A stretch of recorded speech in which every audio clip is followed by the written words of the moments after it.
All right, everyone, the palace intrigue continues. It appears that the Clintons have actually decided to put their weight behind Joe Biden and support his run.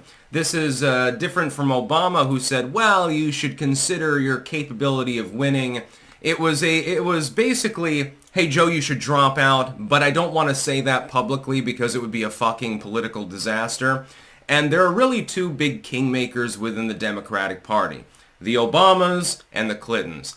This looks conspicuously like, this is weird, for the Clintons to verbally back Joe Biden. Clinton feels wronged by the Democratic Party at large, I think. Feels like, Hillary Clinton specifically, feels like she was shafted, feels like she was robbed of her, and technically she was, of her nomination. I don't think they're big fans of the Obamas. I think that we're seeing palace intrigue right now. So the Clintons, which are sort of on the outer edge now, but they're still kingmakers within the party, decided to back the dude that the Obamas apparently have soured on, at least to some extent. Which is interesting because Joe Biden was literally Barack Obama's VP. This is a weird fucking political scenario that we're seeing right now. I can't make heads or tails of it. Some people are saying, well, Hillary is doing this because then if Biden drops, she's backed him. That gives her plausibility with the people that did vote for Joe Biden so they can swap him out for Hillary Clinton. I don't think that's what's happening here, though. I think this is more of a Clinton-Obama feud than anything else.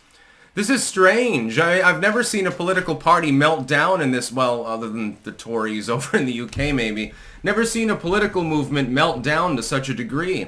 I have a feeling that it's literal palace intrigue. It's more like multiple competing powers are trying to throw their weight into the mix in order to get what they want.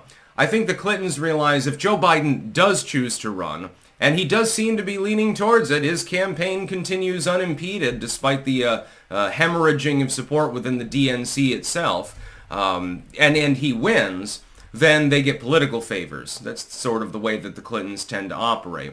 Obama, meanwhile, came out and said, Joe, you should consider your odds. It was definitely a dumbed down non-endorsement.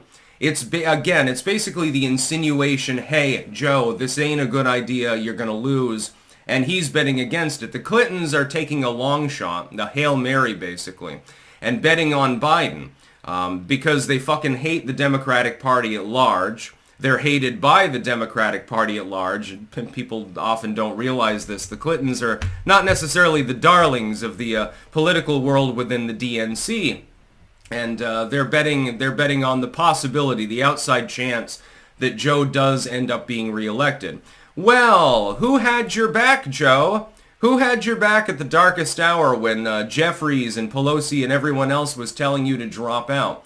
It was us. And so give us fucking power. And or money, they're the same thing. So, they hand us a wad of Benji Greens, basically. I think that the Clintons are betting on that. It's a weird fucking political climate right now. Again, I've been analyzing politics for a very, very long time.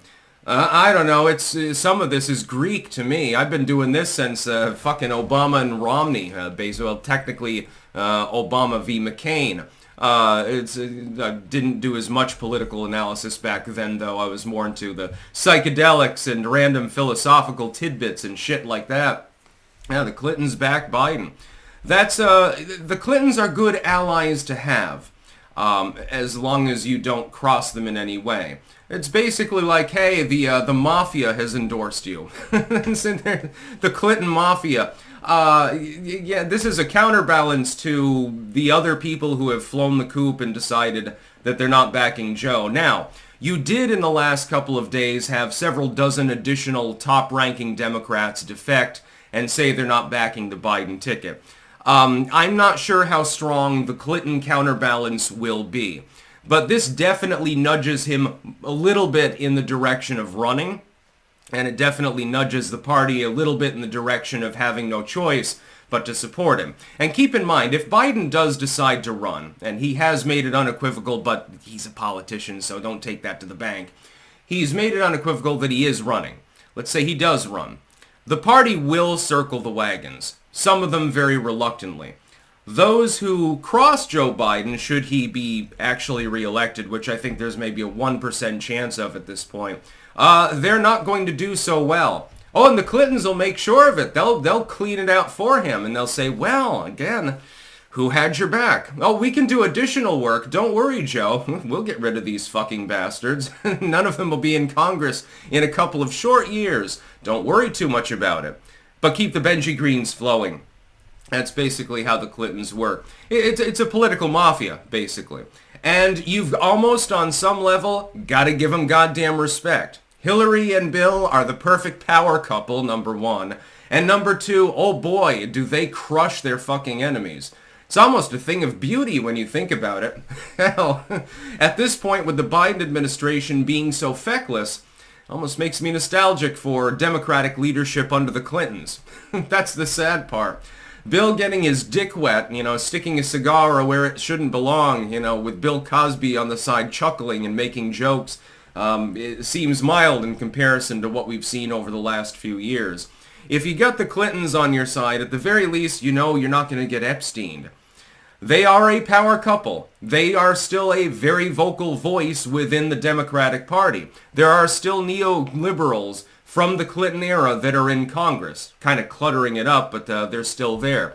If the Clintons, therefore, say that, just fucking circle the wagons, stand behind your man, there will be people who owe a few favors, and they will have to do the same. Again, it's a weird political situation where the dude that you served under has kind of sort of told you maybe you should drop out, but then the Clintons, of all people, who again are hated by elements of the party at least, are telling you to stay in. I don't know what Biden is going to choose in the end. Again, there are three choices. Biden runs, Biden stands down, or Biden outright resigns. The Clintons are saying stay in, apparently. So that's of pretty significant political import. Again, after Barack Obama himself, and Michelle to an extent as well, the Clintons are the best allies you can have if you're in the Democratic Party. Schiff may have abandoned him, and he did very vocally. And again, he's a very top-rate Democrat. But the Clintons are above Adam Schiff. They're just below the Obamas. This looks an awful lot like a Democratic civil fucking goddamn war. And I'm loving every minute of this. The meltdown is supreme. It is effectively complete. You couldn't get a better political atmosphere for somebody who has my particular line of work, so I'm McLovin' it. That's about all. Peace out.